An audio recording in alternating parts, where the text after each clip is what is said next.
Devil May Cry 3 Special Edition is the updated version of the 2004 original, which was notorious but also praised for its extremely challenging level of difficulty.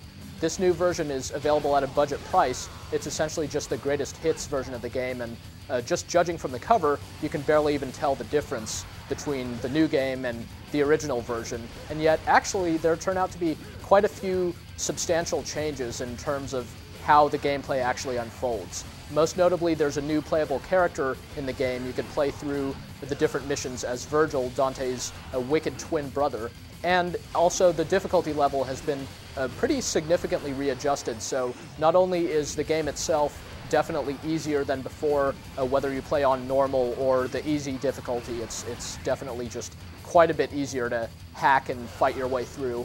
But on top of that, there's a new optional continue system that's just a lot more lenient than the punishing and occasionally confusing continue system from the original game.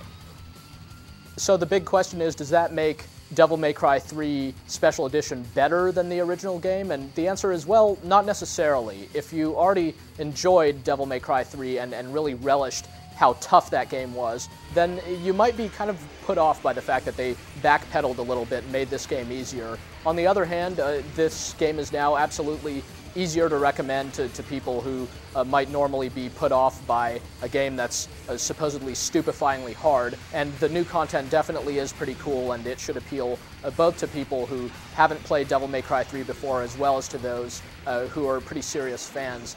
If you've never played Devil May Cry 3 before, any version of it, then you need to finish the game as Dante, go through the original storyline first and foremost before you can unlock most of the new content.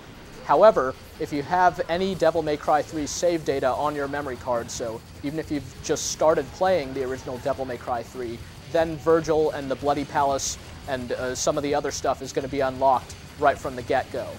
Actually, though, in that case, you should still definitely play through the game as Dante first and foremost, because one of the things you'll notice when playing as Virgil is that the storyline is essentially stripped out of the game.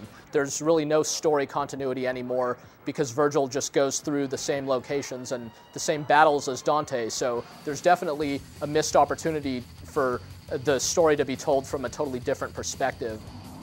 The entire presentation of Devil May Cry 3 still holds up really well. It's really unchanged since the original release of the game, but this is still a great-looking PS2 game, and it's got a great heavy metal soundtrack and stuff like that. But it's really the underlying action that makes this game as fun as it is. There's a really well-developed fighting system in here that invites you to use a whole bunch of different weapons all in sequence and pop your enemies into the sky, beat them up in the air, knock them down, keep hitting them while they're down, basically just thrash everything around you really hard. The core underlying fighting in Devil May Cry 3 is still the best part about it, and that's why the new survival mode can be pretty cool to hardcore fans, because it just strips out all the backtracking, all the occasional puzzle-solving bits, and just throws you into one fight after another. So yeah, there are definitely some concessions in here to the hardcore fans. There's a new very hard difficulty mode, but you have to unlock all this stuff. It's not available right from the get-go, so if you just play through the storyline, it's going to be easier than before, and therefore maybe not quite as intensely, kind of cathartically satisfying as the original Devil May Cry 3 was. The bottom line is, regardless of whether you have any previous experience playing Devil May Cry 3 before, the new Special Edition definitely has something to offer you. Then again, this isn't necessarily the end-all be-all version of Devil May Cry 3, because the high level of challenge of the original as compared to this version, not that this one's easy or anything, that really set the original version apart from the pack and gave that game something really distinctive about it, whereas this game presents a much more reasonable challenge that more players are going to be able to appreciate, but those of us who fought our way through the original game will kind of turn up our noses a little bit. Then again, there's definitely a lot of cool new content in here. Being able to play as Dante's brother Virgil is definitely pretty cool.